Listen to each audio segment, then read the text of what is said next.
Omnipresent across lists of favorite films for both hardcore cinephiles and plenty of others is The Shawshank Redemption. The film commands one of the highest ratings for a movie on IMDb, signaling its mass popularity and appeal.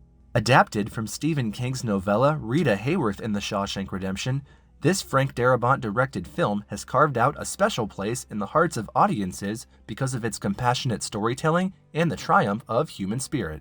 It's been difficult for filmmakers to emulate what Darabont accomplished, both in terms of character development and the gamut of themes the film explores. There's simply been no match, but there are quite a few films that have touched upon various aspects of Shawshank, like willpower, the value of friendship, and of course, escapes from prisons. In this video, we've compiled a list of some of the films that are similar to The Shawshank Redemption and would make for great viewing experiences. Wait. Here she comes. This is the part I really like. Number 10. Papillon. Starring Steve McQueen and Dustin Hoffman, Papillon is a semi-biographical account of Henri Charrière, informally called Papillon, and recounts his successful escape from a French prison. As Papillon and Louis Degas, McQueen and Hoffman played two men who bond over shared experiences in labor camps and plan to escape. The film shares various themes with Shawshank, be it the camaraderie between the inmates or the escape from prison. Despite its melodramatic tone and over-reliance on the fortunes of Degas and Papillon, the film offers a range of emotions. It glorifies the defiance and endurance of human will to battle through the repression and whims of apathetic institutional authority. Papillon, a wrongly convicted man, is an inspiring model for Davids looking to outlast the mighty Goliaths. I was framed for that murder. I'm innocent. No one is innocent. I'm no pimp killer, for Christ's sake. Number 9. Escape from Alcatraz. In early 1960, Frank Morris, an exceptionally intelligent criminal who has absconded from other facilities, arrives at the maximum security prison on Alcatraz Island. Welcome to Alcatraz. His reputation precedes him, with even the warden warning him of the futility of trying. Out of habit and as a professional challenge, Morris hatches a plan with the Anglin twins and Charlie Butts to escape. Director Don Siegel expertly uses visual cues and the prodigal talents of his notorious protagonist to narrate this story. Throughout the film, the sound is drowned out and instead the visual medium takes over, almost as if it too is in cahoots. The approach is restrained and authentic. The elaborate plan is neatly set out and unfurls in a poignant manner like an ancient Italian opera. With Clint Eastwood playing Morris, the film leaves much to action and gestures to convey hard-bound human emotions like helplessness and the will to be free. Number 8. The Way Back. Escaping from a gulag prison camp and walking more than 4,000 miles in the unrelenting terrain of Siberia with no supplies seems implausible, but it really isn't. The Way Back takes inspiration for its story from the real-life memoir of a Polish POW who achieved that very feat single-handedly. Peter Weir directs a robust cast of Colin Farrell, Jim Sturgis, Ed Harris, and Saoirse Ronan, who collaborate to get out of their doomed future in Gulag. Each comes from a different background and participates owing to different intentions, but they're all united under a single goal. Russell Boyd's work behind the camera deserves a lot of praise for his delicate close-ups, while the grand capture of the arid expanse proffers an interesting and unique visual appeal to the film. Weir's execution may not be flawless, but it's endearing enough to warrant a steady emotional response.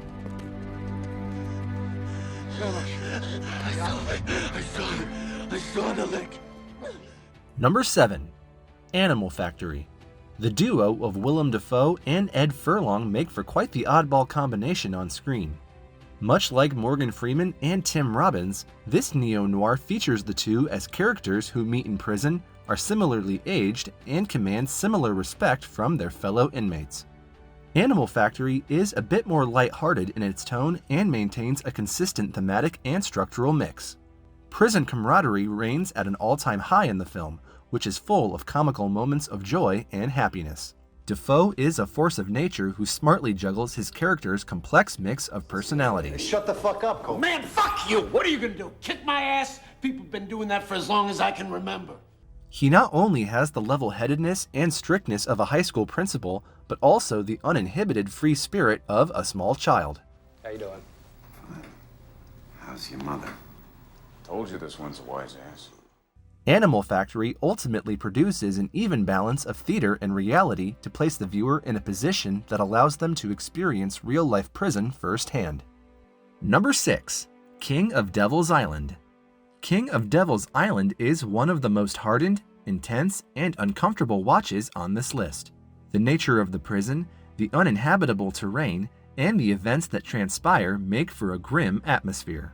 Benjamin Elstad plays Erling, a new inmate at a youth prison in Bastoy who befriends Olav.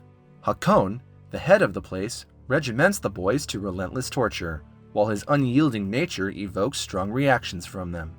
The collective ire against the housefather because of his morally corrupt acts of sexual assault takes the form of an all-encompassing revolt that overturns the governing authority.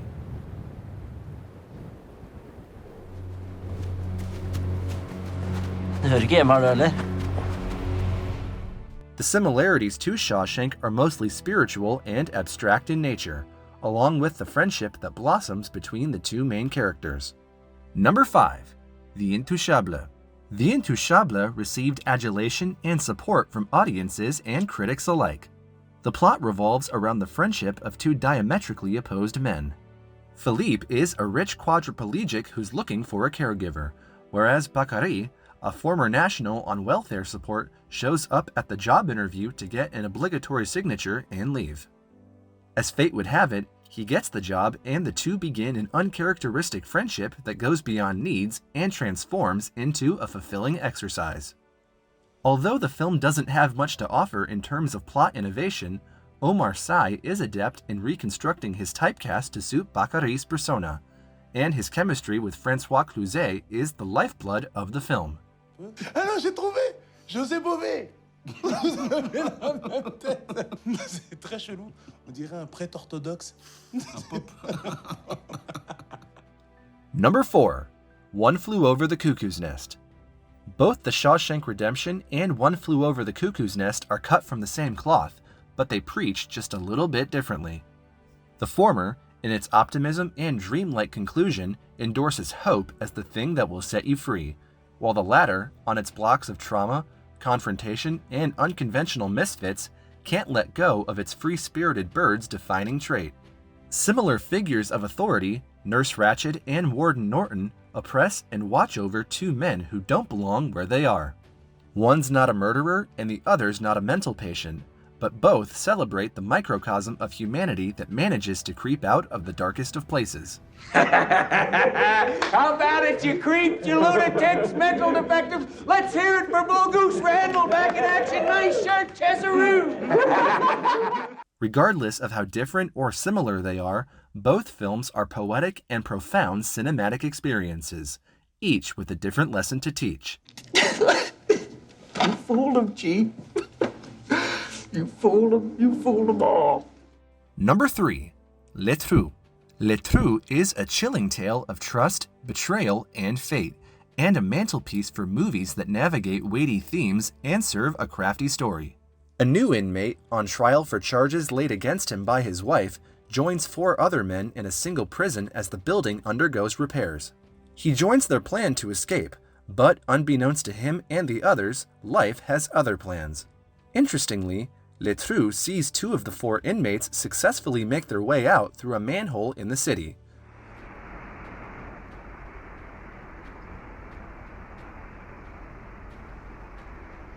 Dis donc, on aurait presque pu le prendre. But their pledge to their friends ultimately turns them back. Trust thus becomes an essential spoke in the wheel of friendship between the 4. The main attraction of the film is Ghislain Cloquet's stunning cinematography. His handling technique and lighting of shots clearly serves as the blueprint for using light as an elementary variable in narration for future cinematographers. Number 2. The Great Escape. It's hard not to see this John Sturges-directed epic as a direct inspiration for Shawshank. Although set against the completely different backdrop of the Second World War, The Great Escape invented and enhanced this niche in films about escapes. The film dramatizes the real-life escape of Allied prisoners of war from the Stalag Luft III, a German prison camp.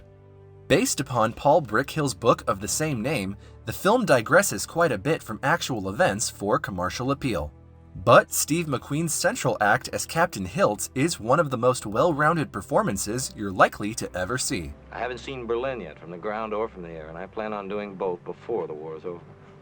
All American officers so ill-mannered. About 99%. The tragedy that looms over the events of the film is certainly not expected, especially if you're not aware of the real-life story. The Great Escape fittingly offers a great escape for audiences to get lost in the cinematic wonder that Sturgis oversees, and produces a high-octane adventure devoid of anything not mechanized to pump adrenaline. Did you speak Russian? A little, but only one sentence. Well, let me have it, mate. Я вас люблю. Я вас Люблю. люблю. Я вас люблю. Я вас люблю. What's it mean? I love you. Number 1. The Green Mile. The Green Mile is quite an obvious choice for this list. Not only are its literary origins from the same creative brain, but it's also helmed by Frank Darabont. The setting of a prison, the narration guided by the protagonist, and the bond between two men are all similar to The Shawshank Redemption. Tom Hanks stars as Paul Edgecombe, a correctional officer at Cold Mountain Penitentiary's death row, nicknamed the Green Mile. A new arrival, John Coffey, built like a mountain with the heart of a clam, intrigues Paul and the other guards due to his mystical abilities. Although it seems to be happenstance at first, their belief system takes a shock when they discover the truth about Coffey's gift and the circumstances surrounding his incarceration. The Green Mile is compelling as a grim exploration of racial and institutional prejudice in the early 1930s, as well as an unexpected supernatural fantasy. Both Hanks and Michael Clarke Duncan share a beautiful and compassionate bond that enhances the film's emotional appeal. It's a classic that playfully dabbles on the precipice of greatness and whose final destiny rests with the viewer. So, those were our picks for 10 films to watch if you like The Shawshank Redemption. A movie about time, patience, and friendship, the warmth and humor of the film have enticed viewers to watch this masterpiece over and over again. Do you agree with our list? What films do you think we left off? Comment down below to let us know.